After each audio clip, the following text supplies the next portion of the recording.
Hello, everybody. Thanks for joining us for Tuesday Night Movie Talk. I'm Jackson, joined by my buddy Luke here. Luke, how you doing so far? Pretty good. How about you? Doing good. We have you know what? We have a lot to say tonight on the stream because we just watched James Cameron's The Abyss, 1989. At first, going in to see this movie, I had no expectations whatsoever. I initially thought that this movie was made by John Carpenter. I think it's because, let me pull up the picture here. This image just kind of streams John Carpenter to me. I don't know what it is. It gives me the Thing vibes, which Yeah, had that's me what it was. excited because I love the Thing. It's easily one of my top 5 favorite movies of all time. This film is absolutely nothing like The Thing. Definitely a bit of a disappointment there. I shouldn't have even went in with that expectation, but it was there nevertheless. So, other than that, though, I didn't know too much about this movie. I've always this is sort of like one of those images or one of those titles that just kind of comes up all the time. I feel like whenever I'm like strolling through like Amazon Prime, I always see that pop up, and I've always been curious about it. I feel like John Carpenter has made a film that kind of looks like The Abyss. If anybody knows in the chat, let me know, because I feel like I've seen something like John Carpenter underwater setting. I'm not sure. But Luke, why don't you tell us what your expectations were going in to see this movie? Uh, Kind of optimistic. I mean, with knowing that James Cameron was directing it. You know, I like James Cameron. He has Mm, higher quality. Jackson would differ, but he's done classics like Avatar and Titanic, and when I knew it was underwater, I thought it'd be pretty decent because I just love underwater movies because it's like we know more about space than we do the ocean, so it's always you know so I like that vibe. I like underwater sci-fi slash horror movies. I think it's interesting how, there's something about like the deep ocean and the underwater scape that is sort of like the equivalent to space itself. You know what I mean? I guess maybe it's like the zero gravity portion of it or just the way things flow. It's a mystery. I don't know. It is kind of funny because you sort of forget that you're even watching a film that takes place underwater. And I'm really curious to know how much of the movie was actually filmed underwater or not, because obviously the entire movie is underwater. And for me, it was very tiresome being stuck underwater the whole time. And it's a long movie, it's about 2.5 hours long. It kind of drags for me, we're going to get into that a little more. But yeah, neither of us really knew too much about this going in. We've always heard good things, right? I mean, you were talking to some of your coworkers about this too, right? Yeah, they were saying it's pretty good. I mean, for like an '80s movie. For an 80s movie. Well, like That '80s only means sci-fi. that only means movies are better in the 80s, because I mean, I don't know. I think this film, James Cameron, like you said, he's notorious for just high quality cinema, right? Maybe not as much so lately, but especially like 80s, 90s, he was the man, right? But nowadays, I don't know, not so much. I can't stand the Avatar films. I'm not an Avatar guy once or ever. I really don't like James Cameron at all. I haven't really been a fan of any of his work. Not even Terminator. I haven't seen Aliens, so those are just franchises I've never really been that interested in. I haven't really grown up watching that. Maybe that's part of it. I don't know. That's really kind of past our time, yet we still enjoy a lot of the older films. Like I'm wearing Scarface shirt right now, of course. But yeah, James Cameron for me has just never scratched that itch. I don't know what it is. I'm just not. I don't like his style. I mean, you could just tell something's a James Cameron film just by looking at it. And this film, it just looked so much like just the alien setting and the ships and everything. It seemed very. It seemed almost like it seemed like sci-fi. It felt like we weren't even like on Earth in this film. It felt like it was its own planet. We were off in space, somewhere far away, and that's probably what he was going for. I don't know. Why don't we start to tell everybody a little bit about the story, though, in case you haven't heard of The Abyss? So this film actually takes place during the Cold War times. Tensions are very high, as everyone can assume, clearly. And there's something really big that just happened at the very bottom of the ocean. a big old U.S. nuclear sub sinks inexplicably. Nobody knows why. The Americans think it possibly could have been a Soviet attack. So the Navy is freaking out right now, and they need to find a way to get to the bottom of the ocean and possibly save the survivors and to check it out and maybe examine how this happened. So they hire the services of a ragtag oil crew led by Ed Harris's Bud Bergman to assess the wreckage and seek survivors. Bud's crew, if you're familiar with Ed Harris, I know him. Let me see if I get a picture here. I know him well from the Truman Show. If you've ever seen the Truman Show, he's sort of like he's the creator of the show. He's the guy that lives in the moon and kind of guides Truman's life. That's how I'm familiar with him. This is definitely a younger appearance for him, but he's sort of the star of this film. If it's not him, then it's his absolutely annoying wife. Unfortunately, Liz here, she is, she's a genius, they say over and over again. And she's an engineer. She knows how the ship works. She knows how this underwater platform works that they're tasked to manage. But, the whole time, I hate to say it, for like 2.5 hours, she's just groveling over and over again. And I don't know if I really just don't know how anyone's supposed to think she's a likable character. She really isn't. To me, none of these characters are particularly likable, not even Ed Harris's, even though I do respect the actor. But nevertheless, they're hired to go deep into the ocean to assess the damage, right? Well, they stay in this very interesting underwater platform, and it's really unlike anything you've seen. I can't even believe this is real. I don't think I have a picture here, but it is. It's like I don't know. It's sort of like the big ship in Alien that just houses all those people that's in the middle of space. It's unbelievable that they have something like this all the way down in the deep ocean in America. I don't even believe that it's real. So I'm definitely curious to know if that's like something we actually do or not. I wish I would have looked it up because it really just seems like science fiction itself. But in this film, it's a very real thing. This is sort of their home base that they stay at, and it's a beautiful space. It looks great. The production's awesome. I'll definitely give James Cameron that.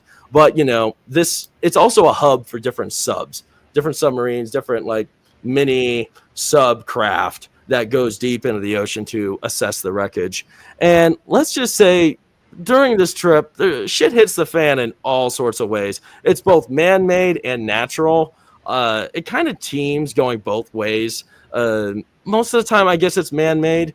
A lot of trouble comes from an unexpected force that nobody really thought would be an issue. So these guys, these are just a bunch of like oil workers that are down here doing this work, doing the exploration here. They have some experience like submarine craft and such, but they are also accompanied by some Navy guys, and especially Michael Bean's Coffee. His name's Coffee in this, and he's a Navy SEAL. I didn't really realize he was like that high up until afterwards when I read about it. He's a Navy SEAL. He doesn't really seem like a seasoned SEAL by any means, because throughout this engagement, he starts to go mad and insane. And I guess, they have a term for it in the film when that happens, where you're like underwater for so long. And I guess is it HSV or something like that? Yeah, I don't want to mix it up with an STD. I don't want to say the wrong letters here. HIV? Yeah, it was something weird like that. It was really close to that one, but so he starts to go mad, and we unravel a odd plot that I guess his mission was to capture one of the nuclear warheads that was on the ship. And he has this weird suspicion while he's under there, because he's going nuts. So he has this suspicion that there's like Soviet naval craft, like submarine craft, encircling their platform, their underwater platform. So he wants to kind of make a sacrificial play and destroy it, but it's not even there. There's no other submarine craft. There's only one other force that seems to linger in the background, and at first you're not exactly sure what it is, but it turns out that it's actually something kind of alien. There's these really weird alien beings down there. They're sort of like stingray jellyfish. They're ultra intelligent, I guess, and initially, you're not sure if they're going to be like evil or not. And I guess there's some tension that kind of lies within the story, waiting to see, are these first, are these alien creatures real? Second, are these alien creatures going to kill us? And third, what are we going to do if we come into contact with them? So we reached those 3 points throughout the movie. And honestly, we'll definitely talk about this. It was very lackluster. The whole alien side of this film is so minimal. My gosh, it probably accounted for 10% of the entire film, was just seeing aliens, talking about aliens, interacting with aliens. That was very disappointing to me, because I did believe that was going to be one of the focal points for this, and it certainly wasn't. Another one of the conflicts that kind of keeps tension built and keeps everything kind of uncomfortable and uneasy is the tension that Ed Harris, Bud, has with his wife here.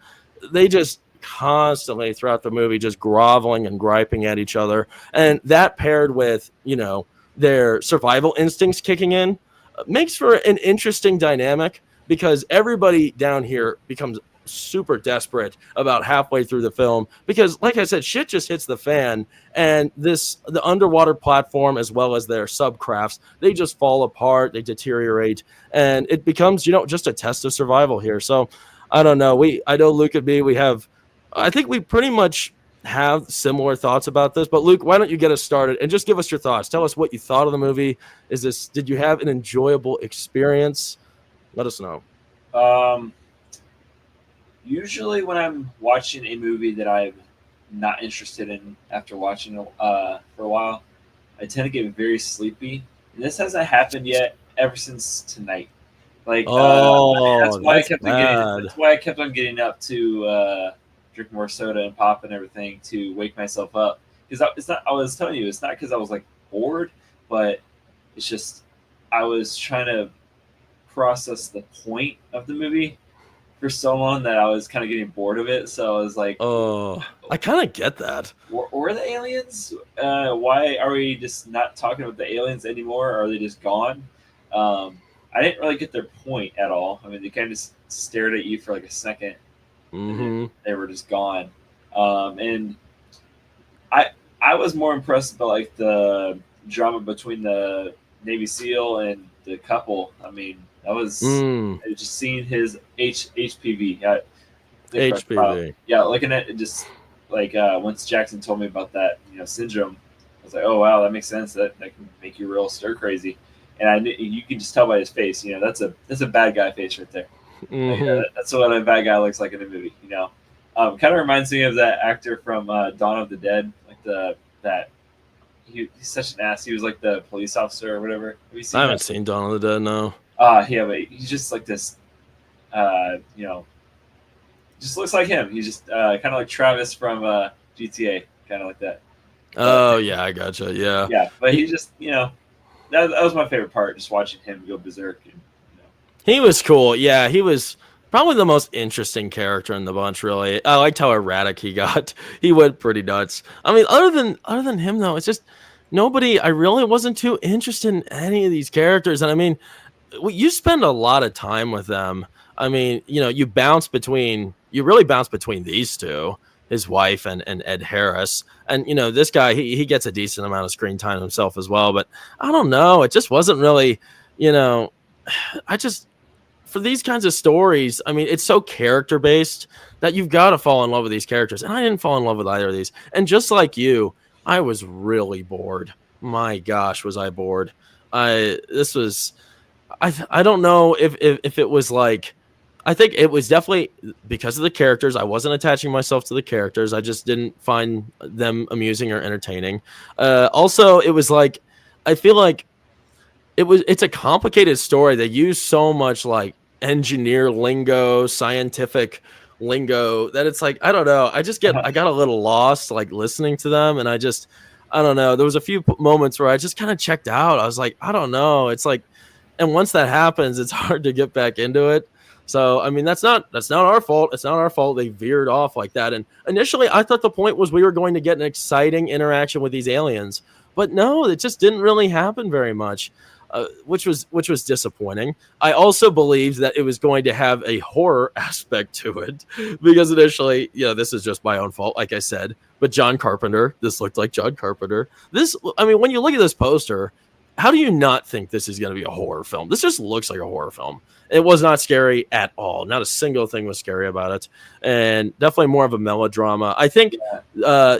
some of the highlights were also in the tension. I mean, there was some great tension built. Really, every single time that the water rose and they were cornered, I did enjoy all of those scenes. I think all of those were very well done, and this scene was pretty nice between the couple here, and she sort of dies, and he has to swim out there, and I do like. I feel like you learn something watching this film. I liked listening to the lingo, even though I was lost in it, and I feel like I did learn about like deep sea exploration to some degree. If it's fictional or not, who knows? But I don't know. James Cameron, you dropped the ball here, man. And like someone said in the chat, it did very well. I think Cass said it. Yeah, 89% Rotten Tomatoes, which a lot of people dog on Rotten Tomatoes, but I think a lot of the time it's pretty accurate to my own thoughts. This is way off for me. I mean, this is the critic score right here. The audience score, I believe, was 83%. I just don't get it. Why did everybody like it? People around that time, probably. I don't know. Yeah, maybe when you're in the theater, it was sort of like something different. I don't know. I was pretty unamused, and when we finally get to the alien portion of it, I think they're cute. I love this image of this like orangish yellowish alien here, but they played such a limited role, and when they did show up, it really wasn't that exciting. If people, for viewers that have been following our Tuesday night movie streams, and you want to watch a really good alien film, watch Close Encounters of the Third Kind with Richard Dreyfuss. That is awesome. I loved that movie, and I was just telling Luke I saw it twice. I saw it the one time for the stream, and then I watched it again a couple days afterwards with my parents because they wanted to see it. And man, that one hits, and it has a lot of heart. This one doesn't have any heart. I just, man, no heart at all. And when we finally get to the scene where we see these aliens and we get to experience them a little better, it doesn't hit anywhere near like Close Encounters of the Third Kind, which is disappointing. That was disappointing. How did you feel about the aliens, Luke? All I thought was my brain went straight over to First Encounter, Third Kind. It just made me miss, I mean, that was way before The Abyss. And the CGI, I mean, it was crazy. I mean, they used all kinds of special effects to amp these aliens up, and they were still communicating.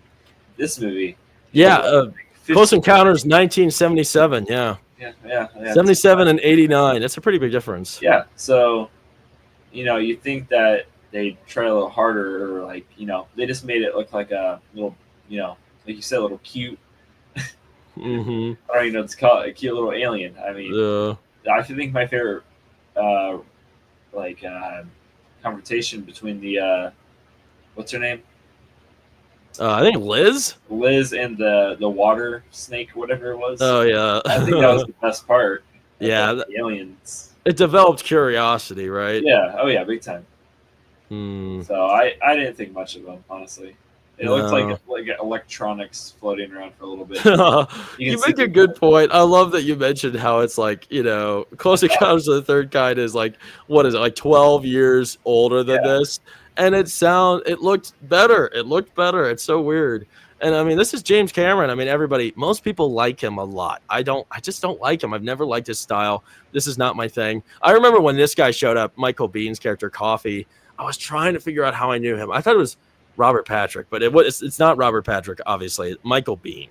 So that's what it was. And I think he's Terminator. He's definitely in the Terminator movies. Yeah. That's right? Yeah. Okay, good. I do need to. I think he's in one. I know he's in one. I haven't even seen two. I need to see two. Everybody's going to say I need to see two as well. But Luke, is there anything that you think could have been done to make this film better, to make this more enjoyable for us, at least, like entertainment? I wish the aliens had a purpose. I wish they actually like caused a lot of that to happen, like mess with people's minds, or actually destroy the ships. They did nothing. I thought the aliens were going to be causing these problems and conflicts. They were just boring. Yeah, that's what I wish would. Yeah, you're right. Why didn't they have more purpose? I mean, it's like, I don't know. It's kind of a big thing when you have aliens on the cover of your poster. I mean, here it is. I guess I don't know. The original poster doesn't have aliens. I mean, this is just some deep sea diver. But I don't know. If you say you're gonna have aliens in there, just give me some aliens. I didn't like. I'm fine with them not being like evil and wanting to destroy everything like the aliens movies, but still, you're right. They didn't have a purpose really. They were just there, looming in the background. And I mean, at the end, they did help him, which was sweet. It was nice, but I don't know. I think for me, I would definitely, gosh, and I mean, it's like people are gonna say like, "Oh, it's been done," that's what aliens for. But I don't know. I want some horror elements to this. I want some horror elements to this. I think I could have made this so much more exciting. It does not have to be predominantly horror. This is more of a suspenseful thriller or mystery. The mystery wasn't that exciting to me. I don't know.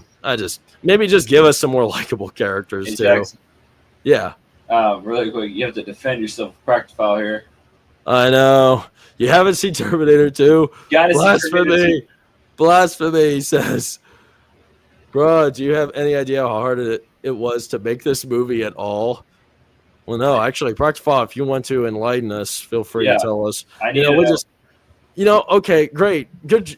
Thank you. Good job, James Cameron, for working hard. I respect a hardworking man. And you know what? A lot of people love this movie, but it didn't do it for us. So I don't know. He did not work to appease us as an audience, Luke and me. Maybe it's just a change in times, Like I know I'm not. There's just certain themes and like film types I'm not into. I don't like spy movies at all. I'm not interested at all. I don't really like sci-fi. Maybe this is sort of more of a sci-fi than anything else. I'm just not really into that, which is funny because we keep watching sci-fi films. Yeah. I don't know. Are you a sci-fi fan, Luke? I think you said that earlier. Sci-fi horror. Sci-fi horror. Okay, what would you describe as sci-fi horror? Sci-fi horror for me would kind of be like Alien, or like kind of like Alien or Predator. I don't know, anything like supernatural. I feel like that's kind of sci-fi, like paranormal. In what ways would you like to give this this movie credit? Like, what do you think worked for it? I mean, 1989. I don't know. I mean, they did a pretty good job of making it look believable that the submarine was flooding. They did pretty good at that. I'd say the acting. The acting is pretty good. Let's say. That's it. Oh, bro. Oh no. I mean, hey, if that's it. That's it, man. I feel you. All right.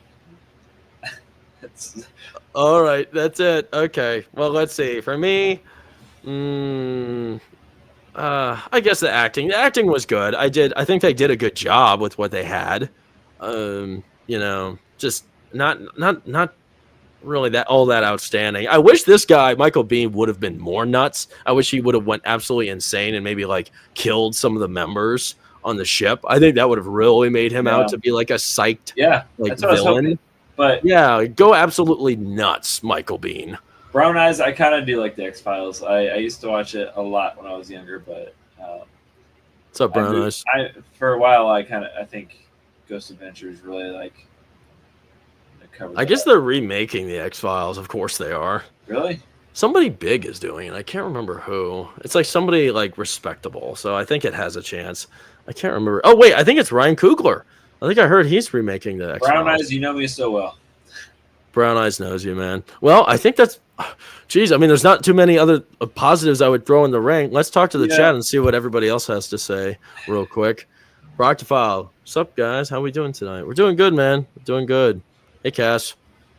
Thanks for joining us. Brown Eyes, good to see you, buddy. Okay. Proctophile is having a good weekend.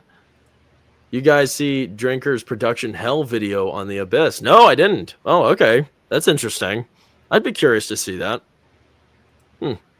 I imagine it's production hell. I mean, if a lot of this was actually underwater, which I just don't know how else they could like give this like realistic floating effect to otherwise. Brown Eyes of Mandalore. Ed Harris, in my opinion, is a great and extremely underrated actor. Box office brawler. Have you ever read the Republic Commando books? He'd be a great Cal Skirata. He'd be an epic Mandalorian. Oh man, I played Knights of the Old Republic, and I love the Mandalorians in that. I could see him being like one of the wise guys, like one of the leaders of that. I haven't read the Republic Commando books though. You're deep in there, man. I respect that. James Cameron loves water for some reason. Yeah, he does. And his latest movie about water, Avatar: Way of Water, was dog. My gosh, that was rough.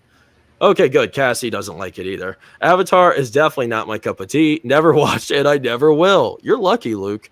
I'm glad she doesn't like it because I sat through that with one of my ex-girlfriends and it was a miserable 3 hours. It was so boring. My gosh. The second one was rough. Absolutely rough. And I saw it in IMAX 3D. I mean, it looked great. It was the best 3D experience I had in a movie theater. But I don't care about 3D at all. Yeah. Well, so yeah, Brown Eyes, you say it's an underwater version of Alien. And initially I thought it was. But I mean, there just isn't like, I don't know. I guess if you would consider Michael Bihn's character like the alien more than these aliens, then yeah. But I mean, the alien wasn't trying to hurt anybody the whole time. Dude, you'd be amazed by how much of this movie was science fact. Remember the breathing fluid? Real stuff? No way, bro. That's real. I couldn't tell if he was being sarcastic or not. Okay. Yeah, right. You can't tell over the chat. He's messing with us. There's no way that's real. That would be a groundbreaking invention. I mean, I feel like everybody would have that in their homes at this point. Brown Eye says, Ed Harris is great in The Right Stuff. Yeah, he is good. It's Deep Sea Truckers. Yeah, and then Brock Fowler reminds us it's HPV. Look up HPV if you don't. I did. It is herpes. It's okay. Oh, no, see? Oh, he tricked us. Don't look that up, people. I already did. Brown Eye says, Michael Biehn plays the same role in a lot of his movies. The Abyss, Tombstone, Terminator, Aliens, The Rock. Yeah, he is Michael Biehn, right? I don't know. It's not great, but I thought it was Kroger. Interesting. I think it's maybe kosher. I think it's more about the mystery and the rebuilding relationship of Ed Harris and his wife. Yeah. Oh, here we go. All right, Kroger. You're right. Okay. Nice. Yeah, Kroger. It's totally Kroger, man. Okay. Proctophile, he's simping for James Cameron. Proctophile says, come on. Cameron did a great job blending practical effects with emerging CGI, and you'd be shocked by how much of the acting is the cast's genuine reaction to crazy situations. Okay. Yeah. I don't know. It just didn't work too well with me, but probably, right? What? You don't like sci-fi? Yeah, man, just not a big fan. You know what? I like Steven Spielberg's the movie I just mentioned earlier. I already forgot the name. Close Encounters of the Third Kind. Yeah. And then I like Star Wars. I don't know. I can't really think of too many other ones. Signs, I guess, if you call that sci-fi. Luke is an X-Files fan. I'm calling it, he says.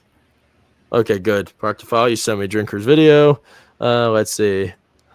Dude, you really have no idea how nuts things got during production. Okay, well, man, if anybody's ever interested in listening and learning more, check out Critical Drinker's breakdown of that. Sounds interesting. Brown Eyes looks like he's naming some of his favorite sci-fi movies. He's got Arrival, Interstellar, Oblivion, The Martian, The Creator. Yeah, that one's all right. Ex Machina, I did enjoy Ex Machina. Inception, I didn't like Inception.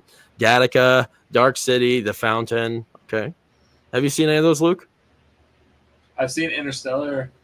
We talked a little bit about that one. I've seen The Martian. I really like that one. I've seen... What's The Creator again? That was a newer one by... was it Alex Garland that made that? I don't remember. It was a sleeper. Oh, no. It might have been Guy Ritchie. I don't remember. It's newer. It came out probably last 2 years. Yeah, I'd say Interstellar. It's about AI, I believe. Huh. Yeah, okay, Interstellar. I'm so sick of hearing about Interstellar, man. Yeah, they advertise it everywhere. All right, Proctophile says that weird goo is real stuff. So, yeah, what we're talking about here is Ed Harris's character, Bud. He, puts there's this goo or whatever that goes in, they put in his helmet, and for whatever reason, it's a liquid that he's able to, breathe out of. It's so weird, and it gives him extended oxygen, or he's able to maybe function with less air. It's one of those two. I don't know. Little sad. I can't believe that's real though. I mean, if that's really real, it's not real. It's just, he's tripping. There's no way it's real. All right, Brown Eye says, can that be Can that be a new catchphrase now? Kroger for something that's all right. I feel like Kroger. I feel like Kroger would be used like in a way to say something's cool, though. Not just like all right. For the record, not a fan of James Cameron. Oh, that's good. But I gotta respect his work here on The Abyss and T2. Yeah, everybody seems to like Terminator 2. That's like unanimous. Everyone loves it. I do need to watch it at some point. It's just, yeah. Isn't the goose supposed to replicate a baby in the womb? Ew, that's a weird. I don't know, man. That's an odd, odd comparison for sure. I don't know, Luke. Where would you like to leave our audience off? Do you recommend James Cameron's 1989 The Abyss? Just Google a summary. I'd skip this one. Or just watch the video. Just watch the stream, right? Yeah, watch the stream or watch the trailer. That trailer is all you really need to know, probably. Yeah. I mean, you can go ahead and watch it, but I'm not gonna, really. You're not gonna promote it. What would you give it out of 10? For me, I'd say probably a 3.5. Oh my god! That's being generous. I'd say. Wow, that's really bad. That's being generous. Oh, bro, that's way worse than I thought. I guess I'd probably give it like a 5 out of 10. I think 5, and that's me being generous. And like the 5 is just for the quality of the film because it's a high quality movie. There's no doubt about that.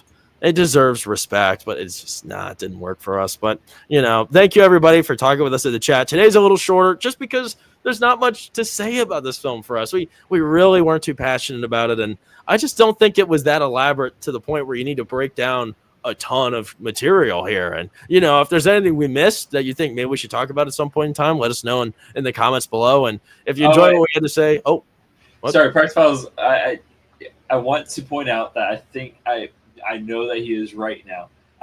I feel bad because I was accusing him of being a liar. Yeah, because I was like, I don't know if you're telling the truth right now. I don't know if this is just you can't tell on the chat. Yeah, it's hard to tell. Yeah, so I just looked it up, and it's a medical technique where a liquid, typically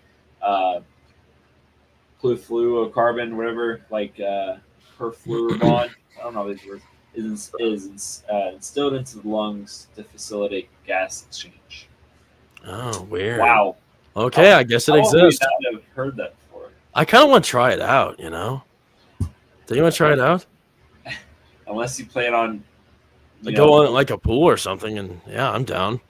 But yeah, I think those are our final thoughts, everybody. Thanks for joining us today. I hope you enjoyed what we had to say. You might be disappointed because it seems like the rest of the world likes this movie. Neither of us really enjoyed it. But anyways, we always appreciate you guys joining in and listening to us and listening to our opinions and commenting. We appreciate all your support. If you enjoyed what we had to say today, please make sure to like the video, subscribe to both the channels. I'm not exactly sure what's going to be going on for me the rest of this week, but next week on Tuesday, 10 p.m. Eastern time, join us next Tuesday for another great movie we're going to be checking out. At least seemingly great, unless we've seen it already. We're not exactly sure what we're going to be watching yet at this time, but we try to pick out some interesting titles for sure that maybe get the thoughts stirring. So make sure to check that out and maybe check out Luke's channel. Do you have anything going on coming up, Luke?